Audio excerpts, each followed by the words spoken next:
Yeah, what's good, YouTube?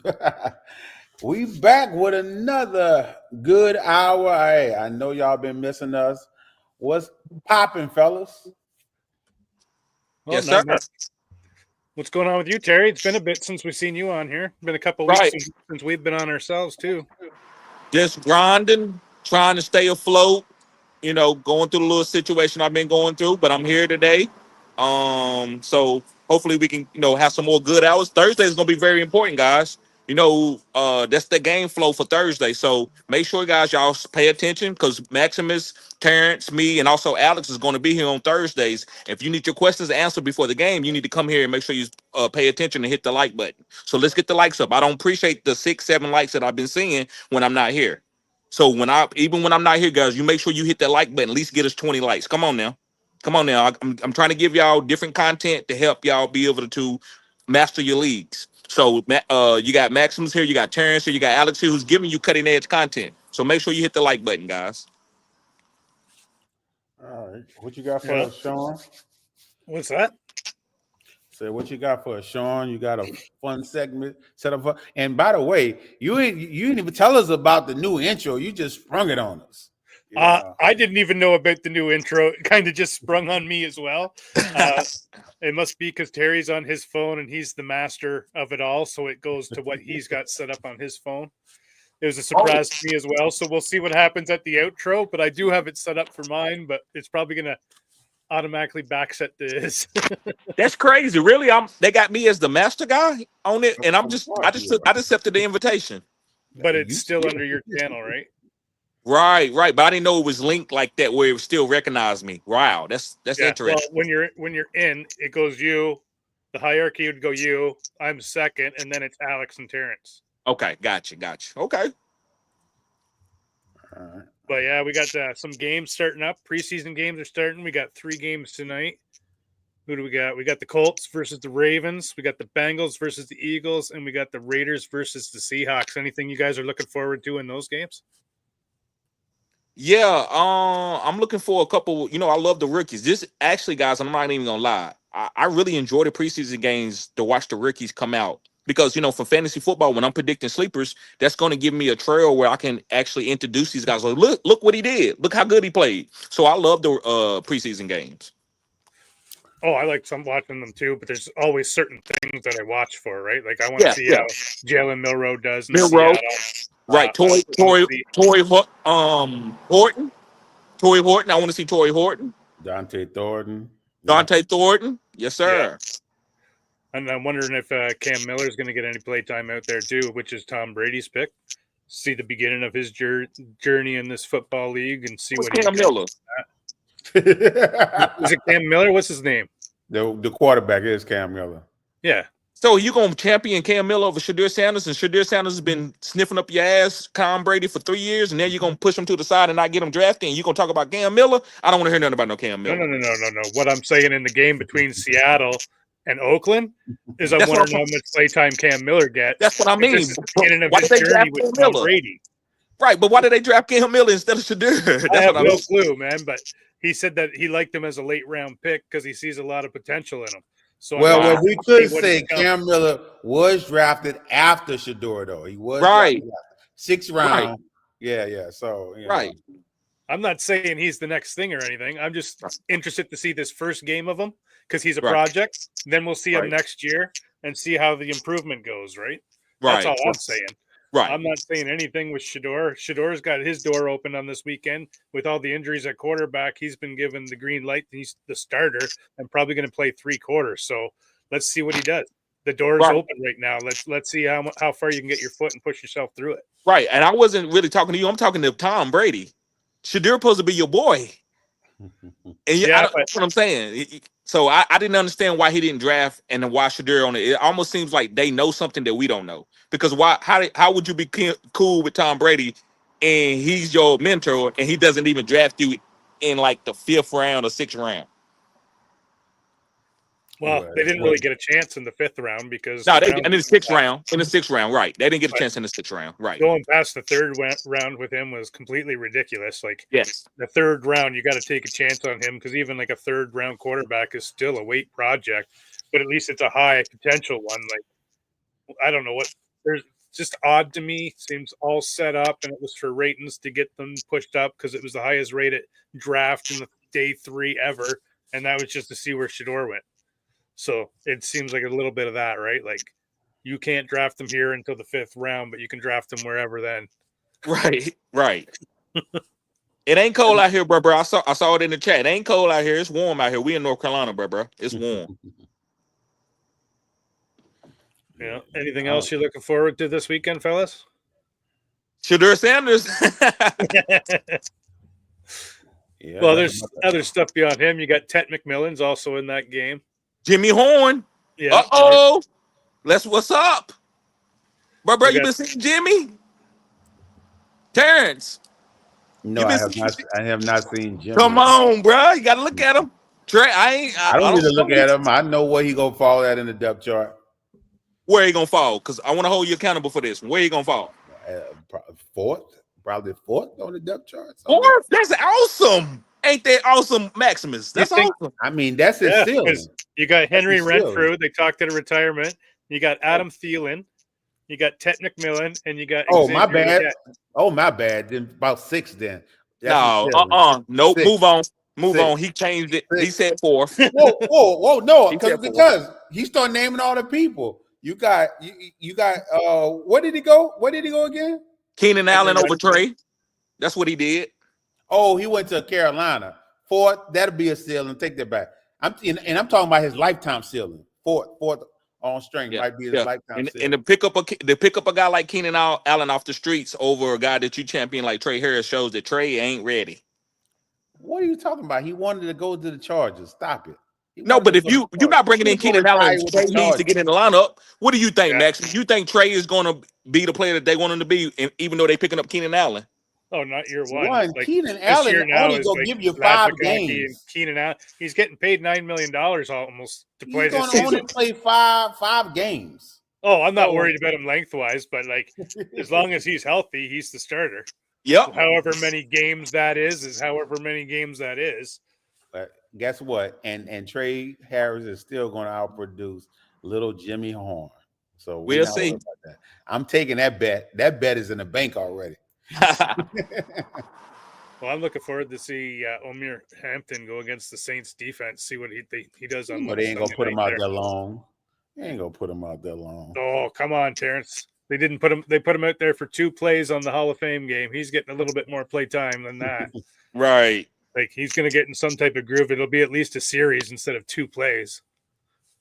Right. A little bit more. Like you're not going to see much from those guys. You're going to see more. Like Jimmy Horn's going to get quite a bit of playing time. See what he gets. The game with the Packers and the Jets, like how much play time does each wide receiver get? That's going to tell us a lot for that wide receiver room, how that's kind of shaping out for fantasy. And you can kind of like get your picks from that. And then the Jets too, like all the people that's low another way. All the people that's low on the total pole, they gonna send them out there and let them play a good amount of time. So Jimmy Horn will be out there, playing a good amount of time in preseason. So is Trey Harris. No, he will not. Stop playing with my mind. Oh, he'll be out there. And then it would be with the same Jim Harbaugh strategy where only feeds one wide receiver. The other guy's kind of a safety net, but the safety net, if the tight end's not there and the running back's not there for the check down. Right. Like, you don't want anybody else but Ladd in that pass game. He gonna show you. Well, we'll see. I like Trey Harris. I just don't like the landing spot because of how Harbaugh runs his offenses. Put $10 on Jimmy Horn to be Rookie of the Year. You won't miss that $10, but if you hit, you can win a nice little bag. It's $10. I didn't say 10,000. I said $10.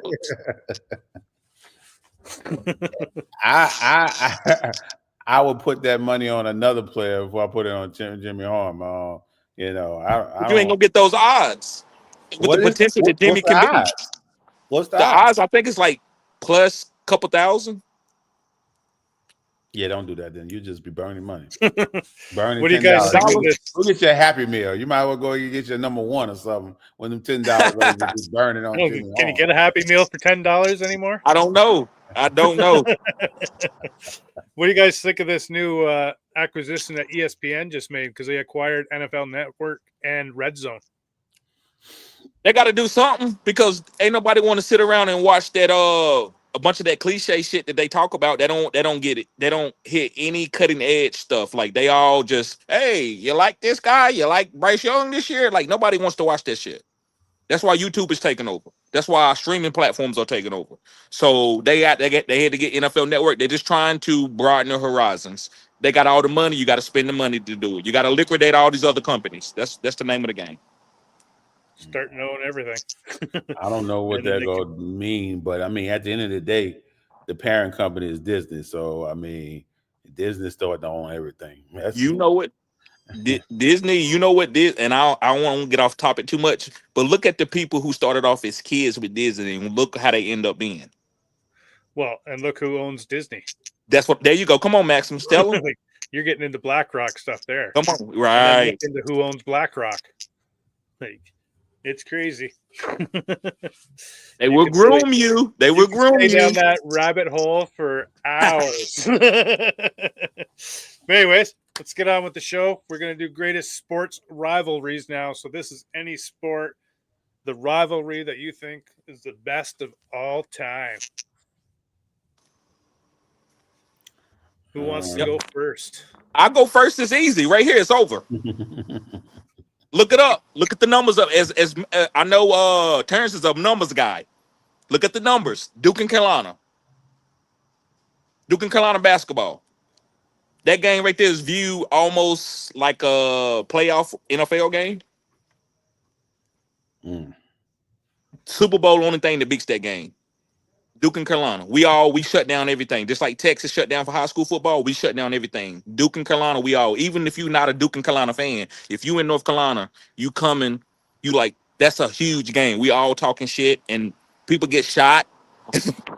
People fight. Yeah, Duke and Carolina is huge. So is Duke in Carolina?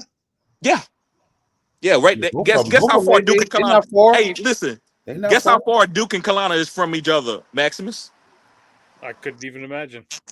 5 miles. Yeah, That's it? It's not 4. Oh yeah. So that'd be kind of like the Subway Series 2 then. Right. Well, what do you got, Terrence? I looked at different ones and I decided to pick 2 individuals. Larry Bird versus Magic Johnson. The 2 players that saved the NBA. They held it, they put it on their back. And it started in college, with Magic beating Larry Bird in the NCAA double A championship game. So, and they took their rivalry to the NBA and ended up matching up 3 different championships. And I think Magic ended up winning 2 out the 3. So, but yeah, they carried the NBA to what it is now. Jordan took the panel and and lifted it up even more, but they saved the NBA. Yeah, I do know about that rivalry a little bit more than what Terry picked. But I'm not a big basketball fan, but I did watch through the period of Jordan, and I did like Larry Bird too. Like, 'cause I like a guy that can talk trash and then back it up, and that's all Larry Bird did was talk trash like his whole game, and he backed it up the whole time. And that was I remember watching those games live, and they were pretty. That wasn't that game, but like as a kid, of watching it on TV live, those 2 going at it, it was pretty fun to watch. Basketball isn't even the same right now to me. It's such a soft sport. So we'll go on to mine, I guess. I've got to go back to my roots, being from Canada, even though I don't watch hockey anymore. To me, it's still the greatest sports rivalry of all time between the Montreal Canadiens and the Toronto Maple Leafs. Rivalry spans over 100 years. It's kind of like the Subway Series 2 of New York between the Mets and the Yankees, but they call this the Highway Series because the 401 basically goes from one arena to the other, and you get people driving to both. And even the one year, me and my friend were like, okay, we're going to all 8 games this year between these 2 teams, and we went to every single game live, back and forth, and just Montreal, Toronto. Like, there's always fights at the games and people getting stabbed and stuff now. It's just pretty crazy, but it's still fun times for that you can have with family because you can avoid all that rowdy stuff if you stay away from the top decks. That's that Canadian in Maximus. Yeah, They, I mean, you know they love hockey up there. You know, hockey was started in Canada with African Americans. If I'm wrong with that, Maximus, wasn't it African Americans that started hockey in Canada? I'd never heard that, but maybe Yeah, I'd it have was. to look into it. Yeah, I know man. it was started just down the road from me with natives. I know that. That's what I was Yeah, always told. yeah. But It was a maybe, black. It was a black dominant sport that people came in to watch them play on ice. Um, and then we got the sport that we got today. I remember we're doing research on hockey, and that's what I found out. I didn't know it was started by black guys. Did you know that, Terrence? Never heard that before. Yeah. yeah, Yeah. basketball was started by a Canadian too. Was it Yep. Naismith? What? Naismith is a Canadian. Yep. Wow. I think it was Sudbury, Ontario, or something like that. He's the one that came up with it to like keep the kids occupied. Come up with the basket, and he cut a hole in the bottom. And at first, he was using like a broomstick to poke it out to get the ball out, and then he finally just used the rim only, and then it just morphed into what it's morphed into. Okay. But yeah, it's got its roots in Canada. Right. I think Quite you a lot only take what 2 dribbles and then you had to shoot. Yeah. Yeah. Something like that. Like it was yeah, the old rules are pretty crazy. We used to play them every once a year in Canada too, with like public school and grade school. You had like old school rules where you Right. had that, so even your most athletic kids couldn't even dominate the sport. It's like 2 steps. Oh, I have to pass now because I can't shoot from here. It changes the sport a lot. Yep. James Naismith was a Canadian physical PE teacher, basically. He was a PE teacher in Canada. Well, we got this comment here: Michigan versus Ohio. I know if Alex was here, that would probably be his. He's apparently got some family issues going on right now, but he would have definitely picked that game because he talks about that rivalry all the time, and he's from Ohio, so he lives it. Kind of like Terry lives his, and I've lived mine. In the heart of it all. I would feel some type of way about what Terry said, though. He said people are shooting people over this rivalry, and I bet neither one of them people that's arguing went to Duke or UNC. That's getting shot. You know, Probably they just not. sitting there arguing over They're just arguing over it, bro. They just drunk and arguing. it. Yeah, it's crazy, man. That's why you know why they stopped serving beer at certain times? Because there was a game in, I think it was 1938 baseball game between the Indians and the Texans, the Rangers, between them, and it was like 10-cent beer night, but they didn't cut it off, and it was a doubleheader game. So by the end of the first one, at the 7th inning, fans were like throwing beer bottles at people, and they started rushing the field, and they got in a fight with all the players, and the players were beating the fans with bats and stuff.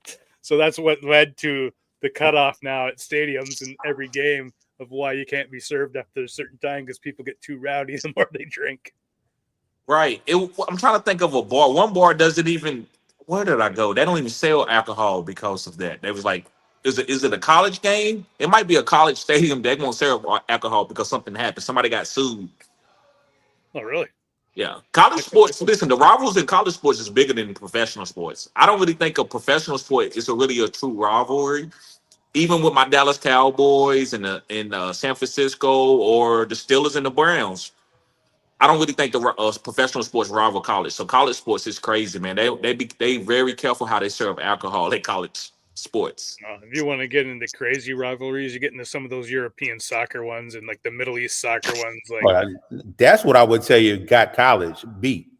If you're talking about soccer countries against countries, that's a whole nother ball game. Right. Guys, let's get the likes up. Hit the like button, fellas. Let's get the likes up. well, got a comment here from Holy Inspirations. Packers versus the Bears is a long-time rivalry. I know that's one Packers and Bears fans love. Anything on that, fellas? No, I don't really be paying attention to the rivalries in sports like that. Yeah. Packers and Bears, I know that's a big rivalry ever since like back with Gale Sayers and early like 1940s and 50s. Yeah, there was a rivalry. They've been a rivalry for over 100 years too. think ever since football was started, those two have been a rivalry. But the one Because that I've always liked too in football was Sam Fran when Harbaugh was there, and Pete Carroll and the Seahawks. Woo! Like that was some mean ass football games, man. When Navarro Bowman in the playoff game got that fumble, got his leg broken, and I still say to this day that was a touchdown. They should have won that game. And Vernon Davis, when he got smacked by Cam Chancellor and it never was right again for the rest of his career. Oh yeah, man, those were some nasty games. Like to me, that's like the most recent rivalry was those two teams because they hated each other. They still do. And even when Richard Sherman came to the Niners, I still hated him. I couldn't like him. Like, fuck, why would we sign this son of a bitch to this team? I hate Richard Sherman. Right. But I was saying I really don't pay attention to an NFL rivals because even though they have these long-standing rivals, the teams rarely ever be good. Both of them rarely ever be good. So it really just be a beatdown for. Let's like a vacuum of 4-year where you got Seattle and San Fran. Yeah, that was a short 4 years where they both had really good teams. They had to fight each other in NFC Championship to go to the Super Bowl. Like what? 2 years in a row? I used to love my 49ers versus the Cowboys. That used to be my rivalry. That was the real Super Bowl. Rivalry? Real Super Bowl. Because for me as a Niners fan, the rivalry goes the Raiders, the Cowboys, then the Seahawks. Right. The Raiders. That's why I said San Fran and Oakland. No, I'm saying, and that's what I'm talking about. You got them ranked number 1, and they haven't been good since when? Yeah, but we hate the Raiders. I'm just saying, like they're not even in the conversation. Haven't right been now. in a very, very long time. They've got Pete Carroll. They will now. Yeah, we'll see about that. Pete brings out the best talent of players, man. Like, might get a 7 seed. Go ahead and get a first round usher out. Oh, I'm not expecting them to make the playoffs this year, but they'll be competitive. I mean, if you expect a team to be good, they should make the playoff. When they put two extra teams, you could be good in that division and miss the playoffs. Like, I think Pete Carroll's the 3rd best coach in that division. When they put you two got extra Andy teams Reid in the there, playoff, you got Jim all Harbaugh. the teams should make it. You got Pete Carroll. Who's the other one? You got the Chargers, Kansas City. Is that the division everybody won a championship in? Is this the division? Because I know someone was talking about that. They got a division. Every coach got a Super Bowl championship. Yeah, I think Pete better than. We might have just lost Terry there for a bit, but yeah. So yeah, Pete Carroll might be the worst coach in that division. He just said he think Pete is better than Sean Payton. Oh, I don't think so. Pete's a better coach all around because he coaches guys up, but Sean Payton's better at the mastermind part of it. You know what I mean? Mm. Looks like we might be just down to me and you. Oh no, he's back. I still see a black screen, so we're gonna wait till you see his face. He's trying to get back anyways. But yeah, so Sean Payton versus Pete. How do I feel about that?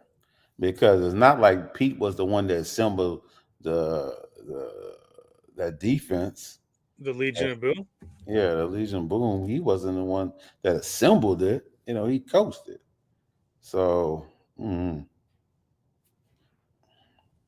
don't know. Yeah, and Sean. You know what? I'm gonna go with Pete. Even though the Saints was cheated, I watched the Saints get cheated a couple times in the playoffs. I'm talking about contending years, but I'm gonna go with Pete because Pete should have multiple Super Bowls easily.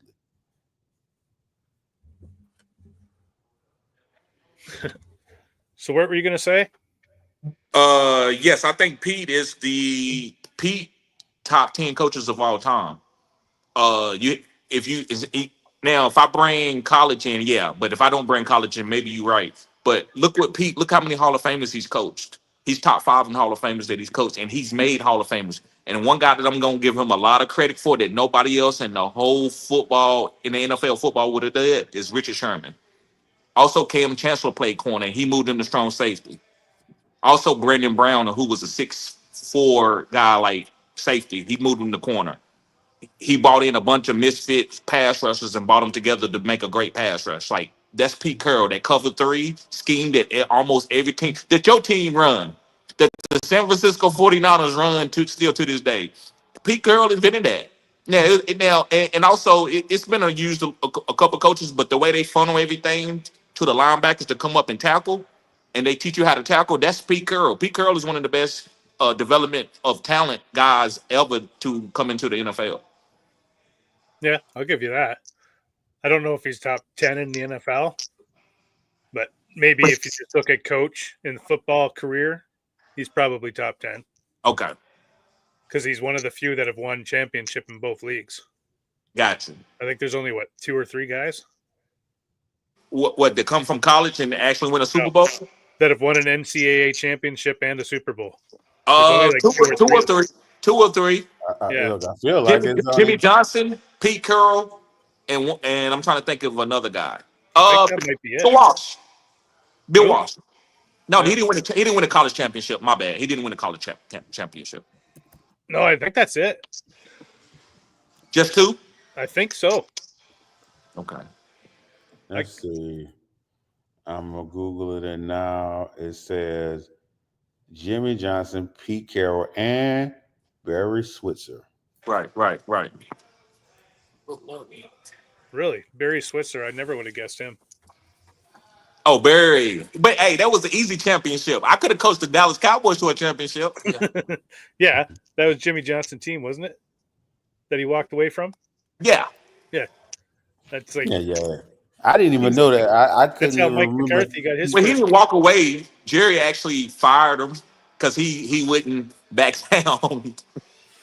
I forgot Pete won with USC. Hell yeah. I don't even know why you even argued that point. Now that I think about that, Sean, talking about with Sean Payton. That's not even an argue point now. Nah. I would rather have Sean Payton than Pete Carroll. That sounds good. At this age, I'd rather have Sean Payton probably. But have you seen the clips of Pete Carroll coming around? Like he's still the same guy that he was when he first got to the Seahawks. You could think he's the same guy. You ain't never gonna be the same at damn near 80. You ain't never gonna be the same. Well, he's still bouncing around and throwing the football, and he could be dead tomorrow. At that age, you can wake up and not wake up tomorrow. He'll be that type, just hits a wall and done, eh? That's what I said. Like he could be joyful, energetic, and not wake up tomorrow. That's the age he at. Yep, for sure.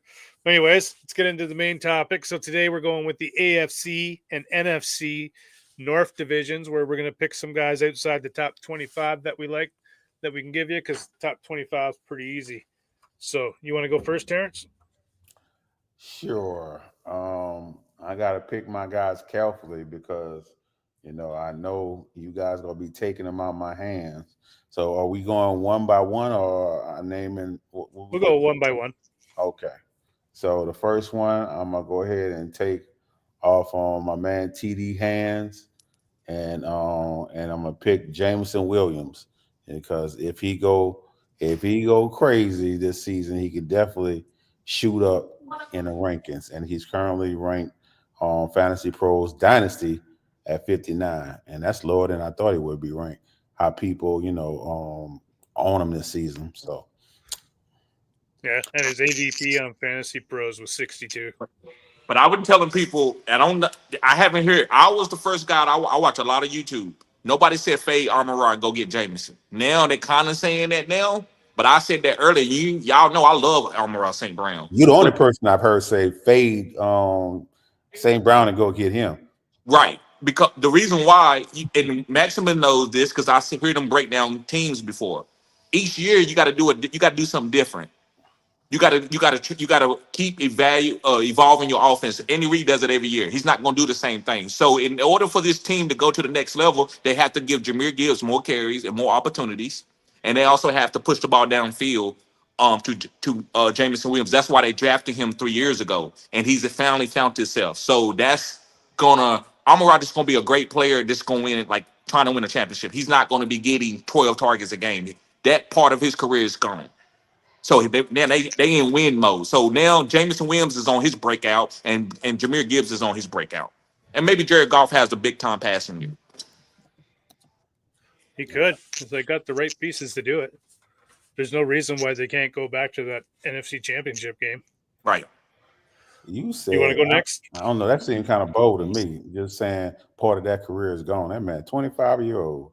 No, but you understand. You not understand what I'm saying. It's not gone. It's just the 12 targets a game is gone. He's going to be down to 8, and he's going to have to be happy with that and do what he's going to have to do with that. They didn't change coaches, so you can't say build upon next year. Didn't they change coaches? Yeah, they changed offensive coordinators. So you can't say build upon next year if they change coaches.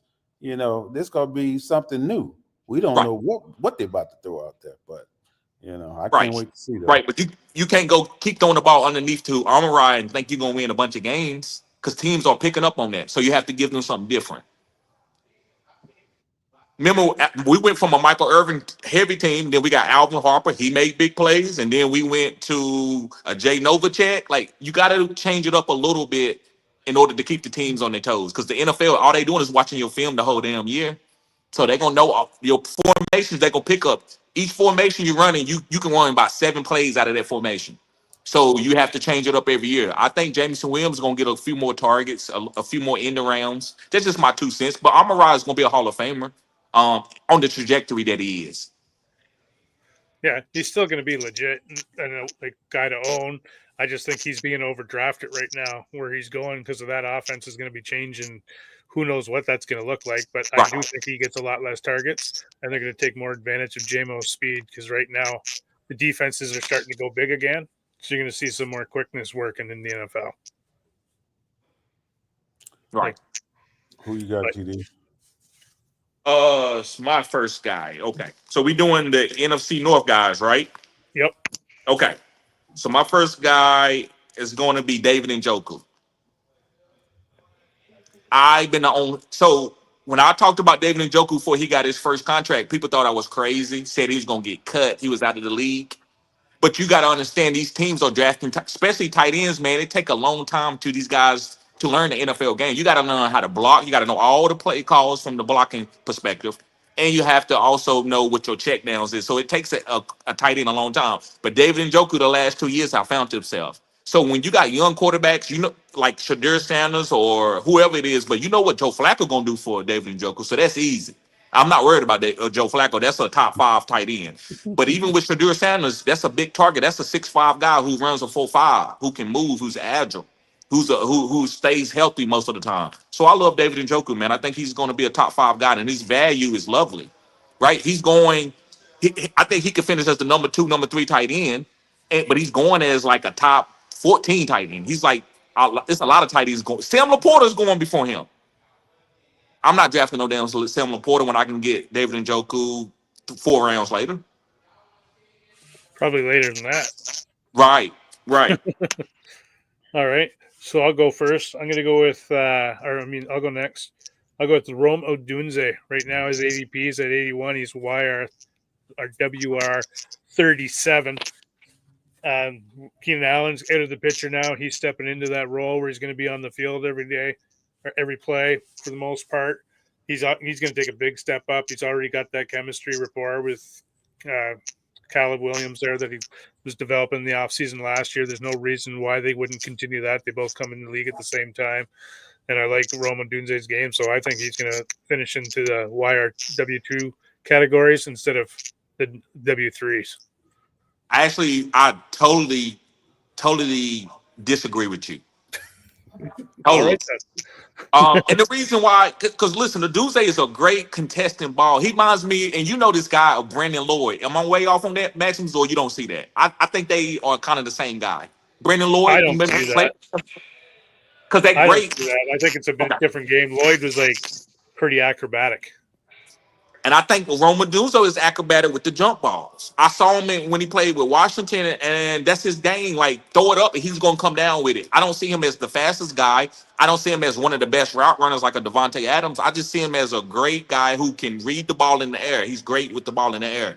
So with that, Caleb Williams, you ain't doing that shit this year. Get the ball out quick. I don't give a damn what happens. You're going to get the ball out quick. And then once you show me you can get the ball out quick, I'm going to let you go and run around and be you. But you got to show me you can get the ball out quick. That's why he's breaking his ass down this year as Ben Johnson and saying he don't care about a big play. He has to learn the fundamentals of the game. That Yeah, hurts. That hurts Roma Dunze in my perspective. I don't think it does at all because I think Okay. Roman Dunze is an excellent route runner, and if you need to get the ball out quick, he can get open quick when those quick routes. Do you think he's a good route runner, Terrence? I do. Okay. I don't. I think he's a solid route runner. But I I agree with you though. They're gonna like contain Caleb this year, just like Justin Fields going to be kind of contained. Prove you can do this first, and once we know you can do that reliable and consistently, there you then go. we'll start looking at other things to open up. There you go. It doesn't matter who the other wide receiver is for the Jets because it's only going to be one look at Garrett Wilson. If he's not there, look at the tight end, the running back, then you run. That's going to be what it's going to be for Justin Fields. Caleb Williams is going to be told you're not allowed to run because they want to get that out of him and they want to make him learn football. This is what we want you to do. And like you can even see it in their practices with Caleb. He's getting frustrated. Did you see the temper tantrum he had the other day? No, I didn't, but I've been hearing about it. Yeah, like he threw 3 balls in that net were the 3 different sizes, and he missed all 3 times. And then he was like, "Wow!" And like walked away like a 2-year-old kid. I'm sorry, anybody that paints their nail probably emotional. It just is What's what that? it is. Say anybody that paints their nails probably a little emotional. Yeah, probably. All right, we're back to you, I'm not saying nothing. I don't want to get involved in that. I know because I'm trying to grow a successful YouTube channel. The youngsters are big with painting their nails, but but we also got a large part of our community that are raised by single mothers. So I mean, it just is what it is. But that's another topic. But so our next guy I have is I'm gonna go with Zay Flowers. This is a pivotal year for Zay Flowers. If he takes a jump, I think he can jump up in another tier in the rankings. Don't get it twisted. As much as they run the ball, they passed a lot last year. They did, get up there and passing. Let's say they tick down just a little bit running and tick up passing. Hey, he can be had at a great value this year. I think he's going in like around 5 or 6.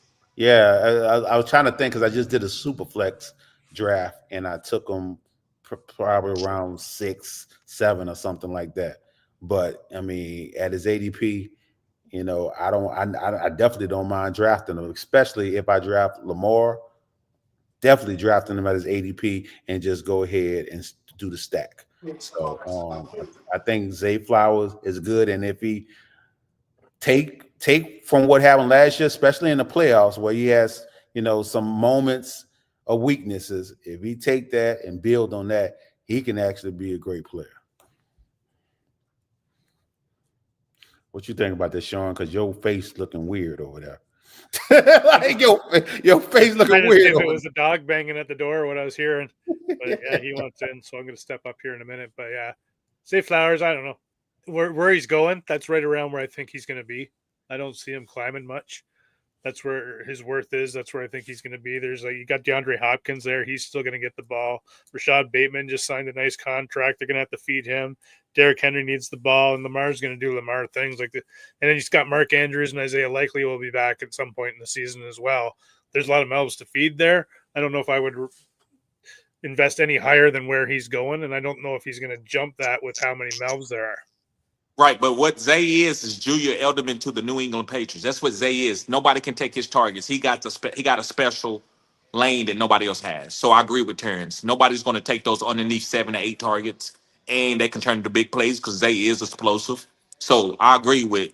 Nobody else can run those short area quick routes like he can for that team. You don't think DeAndre Hopkins can for a play or two? No. D-Hop's going to have 6 or 7 touchdowns. That's that contesting catch. That way we ain't got to rely on Mark Andrews at the end of the game. We can give it to D-Hop. That's what that's for. A red zone target outside of Derrick Henry and Mark Ingram. Oh, God, this guy right here. What? Jesus. Can you read that? Yes, I can read it.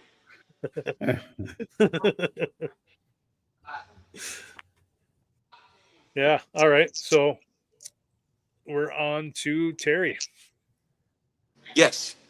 So my guy's going to be Aaron Jones, and I want to go to Aaron Jones because I know a lot of people are nervous about Aaron Jones, but the reason why I'm on Aaron Jones is because I believe this guy is, if he's used correctly with Jordan Mason. yeah, Jordan Mason, he's going to catch a lot of passes. He's going to catch 50 to 60 passes, especially with a not a rookie quarterback, but a second year quarterback who didn't play his rookie year.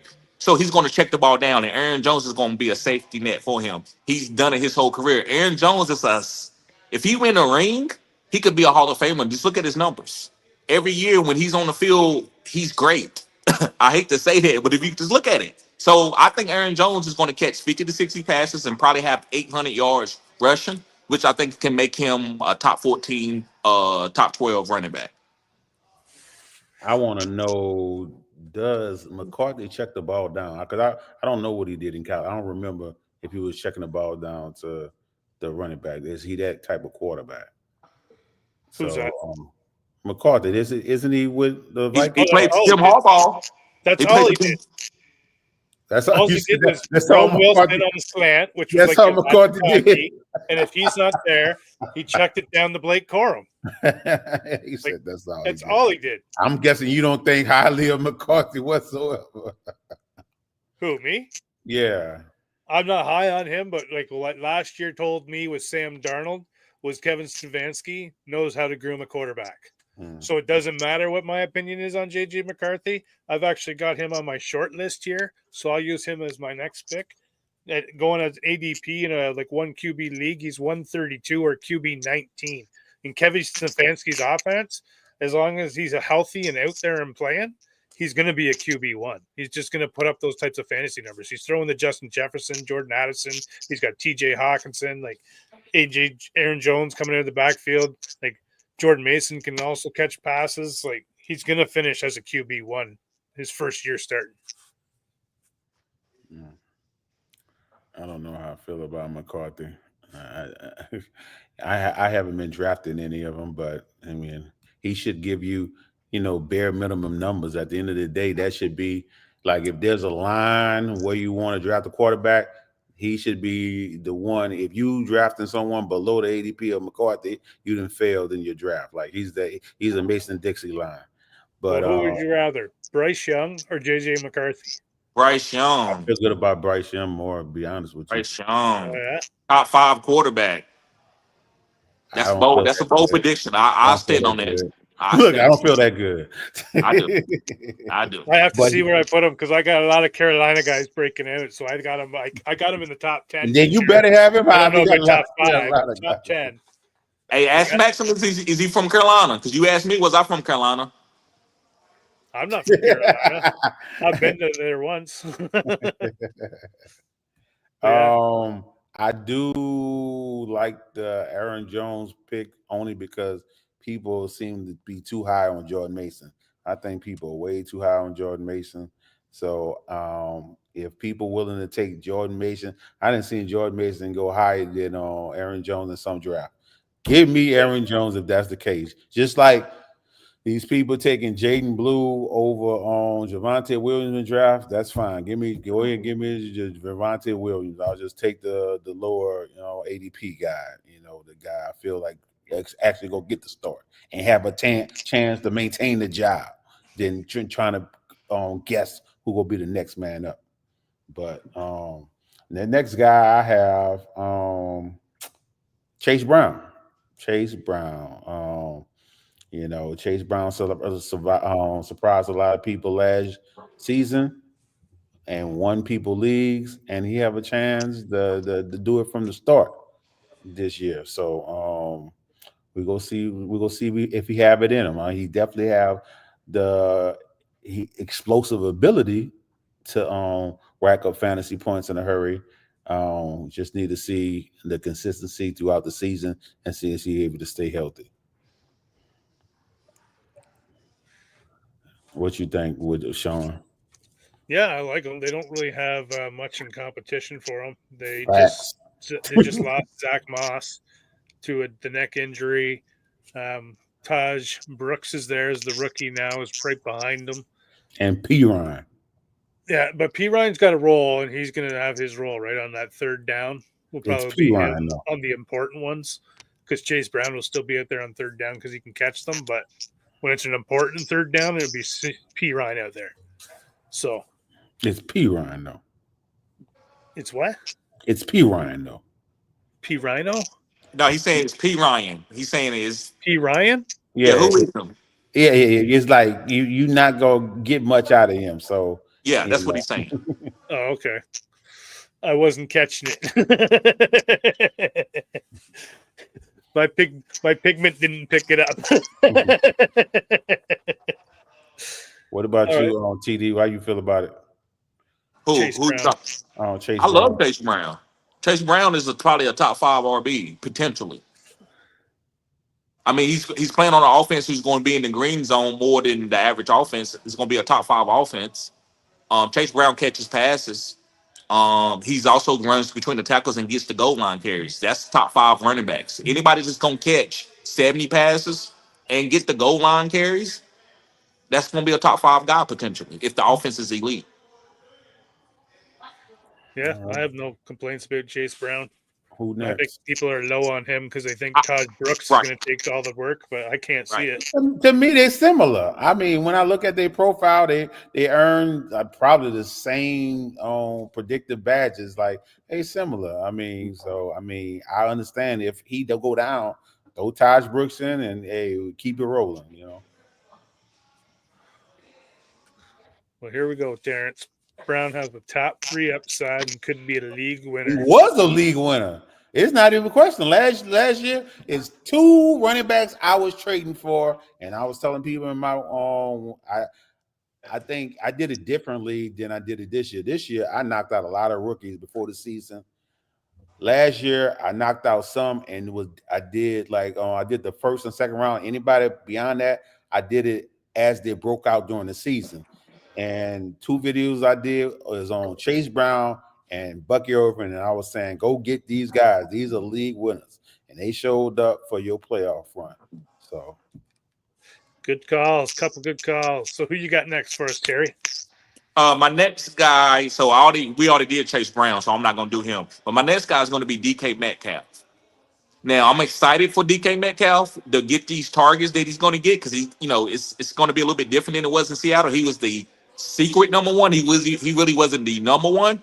But right now, Aaron Rodgers is going to hyper target you. So what I want to see from DK, I believe with him being the main starter there with no George Pickens, I think this guy can have a breakout season. He might lead the league in drops, but he also might lead the league in break tackles. So, and I'm okay with that, right? It's fantasy. So I love DK this year. And Aaron Rodgers is going to teach him how to be a number 1. Bro, you can't argue. Get your ass back in the huddle and get ready for this next target.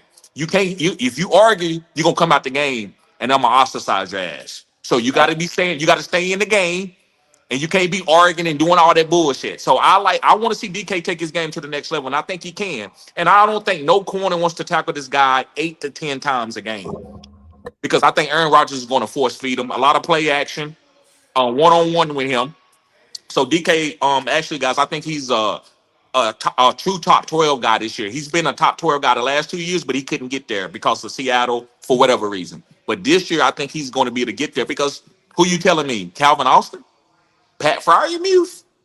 Or they're just going to run the ball 80% of the time? I believe that DK was going to get 8 to 10 targets, which is going to force him into be a top 12 guy. I absolutely disagree with you about the ostracizing part because how the hell he gonna ostracize him? Who the hell he gonna throw the ball to? Aaron Rodgers.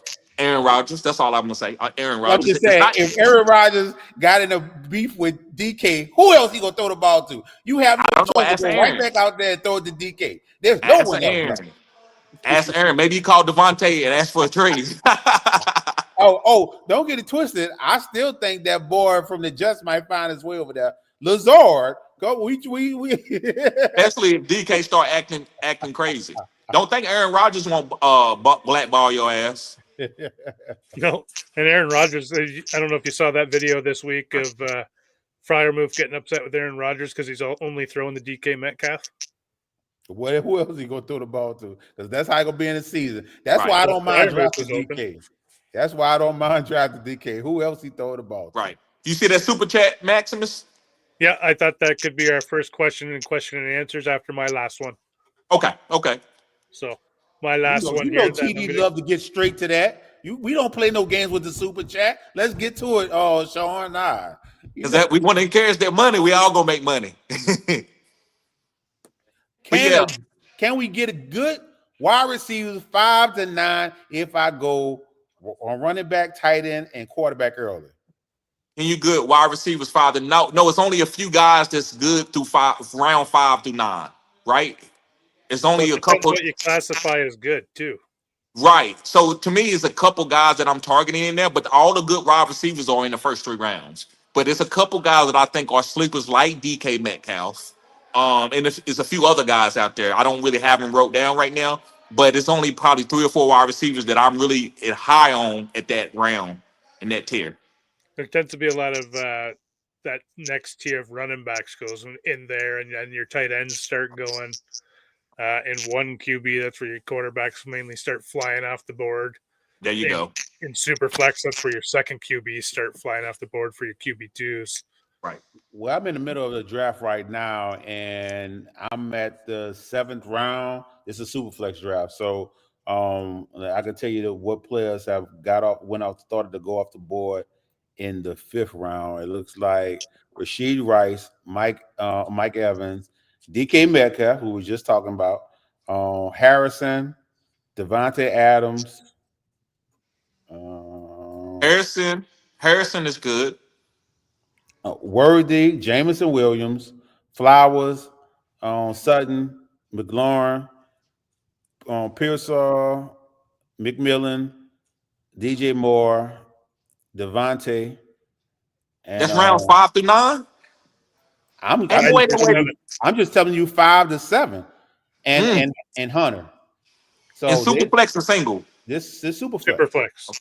Yes. He Okay. is Yes. talking about Superflex, super flex, they'll be right? there. But single quarterback, they're not going to be there. He talking about super flex, right, or what? I think he just said it didn't matter. He didn't Okay. he didn't give a preference. Yeah. So I mean, if in superflex, if we talking about non-superflex, guess you take out a round and a half because that's about the difference. But, And unless you're getting Kittle or Brock Bowers, I wouldn't even look at taking a tight end early.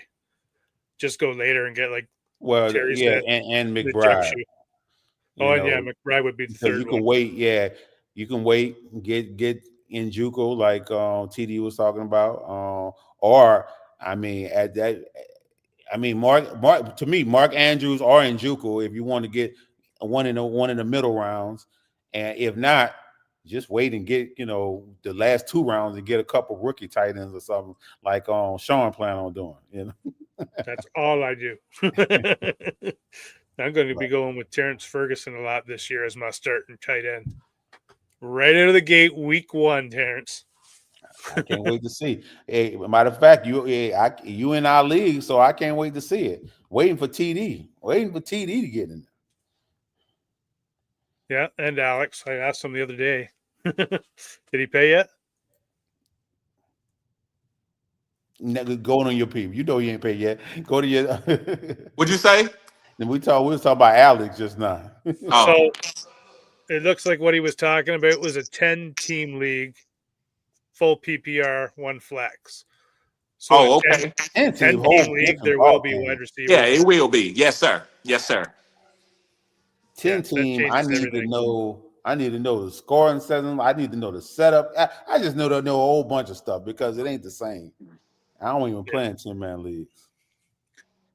All right. Well, we'll get to my last guy here before we get to question and answers or comments from the comment section here. I'm sticking with Pittsburgh. I'm going Jaylen Warren. He looks like he's in phenomenal shape. The workouts he's doing, he's got the right mindset. He said he finally eaten right this offseason, so he's actually cutting weight. And he's like, that was hard for me because I'm Samoan and we like to eat. He goes, but I'm a running back. I got to stay fast and nimble. I know they drafted a rookie there, but it just seems like Mike Tomlin wants to go with a lot of vets this year, and he really trusts Jaylen Warren. So I think he's going to get a lot more play time than people think that he's going to get, and he's going around running back 32 with an ADP of 84. So I think he's going to play well above that. And let me tell you, let me give y'all 2 cents on this. Let me give y'all some expertise. When you can play in the NFL and not really be a great evade tackler guy if you can protect the fucking passer. And Jalen Warren is probably the second or first best running back that can protect the passer. And then Aaron Rodgers is a 41-year-old quarterback. Jalen Warren's going to play a lot. Caleb Johnson, I'm sorry. Now, does Jalen Warren get hurt? Yeah, Caleb is going to be on thing. But I love, and you're right, man. I wasn't as high on Jalen, but I'm going to make some videos on him. But yes, Jalen's going to play a lot. Jalen is a sneaky top 24 as a floor guy. He's going to be a top 24 guy regardless. As long as this offense don't fall apart. Yeah, and it could with Aaron Rodgers being the oldest. I cannot. All right. I cannot give a stamp of approval on that. I'm not a Jalen Warren fan. I guess I'm next, huh? Nope. We'll get to some comments here and Okay. wrap that up. So I don't know what this is about, but yeah, he's hurt again. Hey, if you can't run the ball, bruh, it's a wrap. But is that from the preseason game? Yeah, it's the preseason. I just got the notification. Like, bruh, The damn, game that just bruh. started 30 minutes ago. Bruh, some people just ain't built. Some people ain't built like Brett Favre and Josh Allen. Man, I seen Josh Allen get his elbow bent down to his damn hip and come out the game and come back and play and throw the ball. I just knew the dude had a torn ligament. But some guys are just tough as hell, man. I seen Brett Favre get drove in the ground with his head hit the ground first. He get up and play through the game. Matt Stafford's still. Matthew Stafford is another one. That's Matthew still Stafford's the number one play, man, with his shoulder separated. Woo! I can still throw the ball. Put me in. They called a timeout, and he went out there and won the game. Don't touch me. My shoulder's out. Don't touch me. Like that. I remember had that. to have been Right. painful. Right. Like, it doesn't surprise me that he's hurt again. That's all he does. Right. So we got, who is your 1.01 this year, fellas? Thinking of going Bijan. Bijan over Jamar. Are you?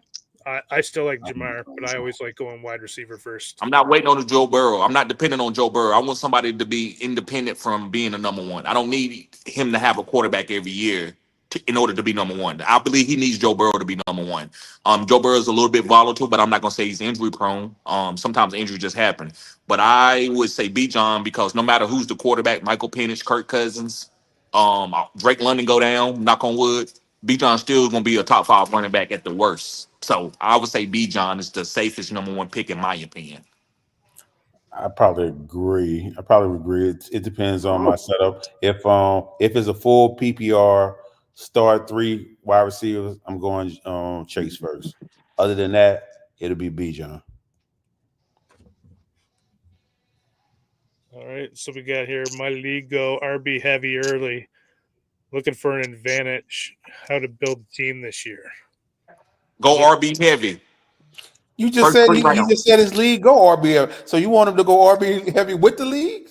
It depends on where you're picking at, man. That's where the good players are at, bro. So if I can get CMC, Devon A. Chain, and Chase Brown, I think I can win the league. So now don't go wide receiver just to go opposite, and you're getting guys like Amon-Ra St. Brown and Brian Thomas and guys who are questionable depending on their quarterback.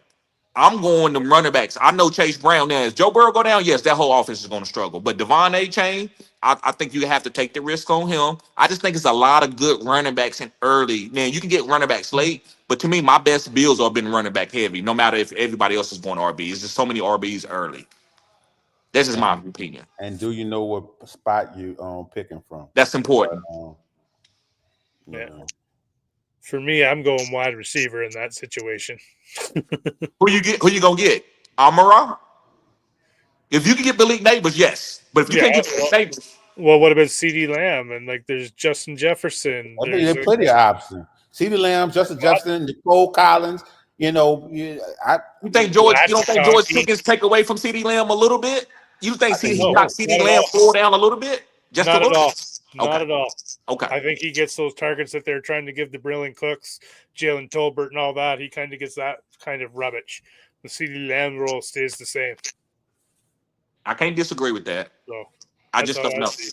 But there's only 3 running backs that I want in that first round, and that's like Bijan, Gibbs, and maybe Deontay. And then in the second, I would look for Barkley, Christian McCaffrey, Derrick Henry types. But other than that, I go wide receiver heavy myself. What's this one? Do you agree that Kenneth Walker should thrive in Kubiak's offensive scheme, which focuses on outside zone runs involving running backs? He can't stay healthy. That's what I'm about to say. If he stay healthy. If he stays healthy, if you take off the injuries, go to settings and take off the injuries. Yes, Kenneth Walker is a second-round pick. I've been saying on my show with Alex, I'm skipping Kenneth Walker this year. I don't want any part of him. He struggled last year, even just to get open off those blocks. And whenever Zach Charbonnet got a chance, he looked legit. So I think we got a short leash on Kenneth Walker this year. And if he's got a short leash, then Zach Charbonnet can take over that RB1 role pretty easy. A lot of different talking heads are on Kenneth Walker this year, and it's hard for me to pull the trigger when I'm on a clock in a league. It's hard for me to pull the trigger on Kenneth Walker. Like, I don't see why everybody is on him, but I'm talking about a lot of people I respect in the industry is on Kenneth Walker.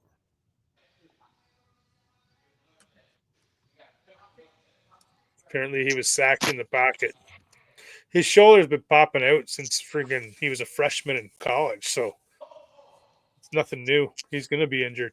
He's going to look good for a couple games, then he's going to be crap for 10. Then he'll look good for a couple games. You think he's getting it, and then he'll get hurt, and then he'll be crap. Like, this is just a cycle of Anthony Richardson. He got one completion. Look at Gators. Come on, Daniel Jones. Let's come on, Daniel Jones.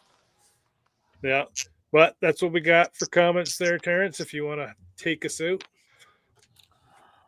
All right, people, you already know. If you haven't hit the like on this video, you should already hit the like.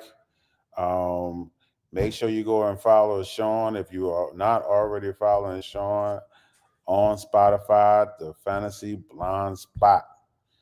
And if you're not on my channel, that Fantasy Network, you need to go visit my channel and subscribe. Until next time, peace. Good night, everyone.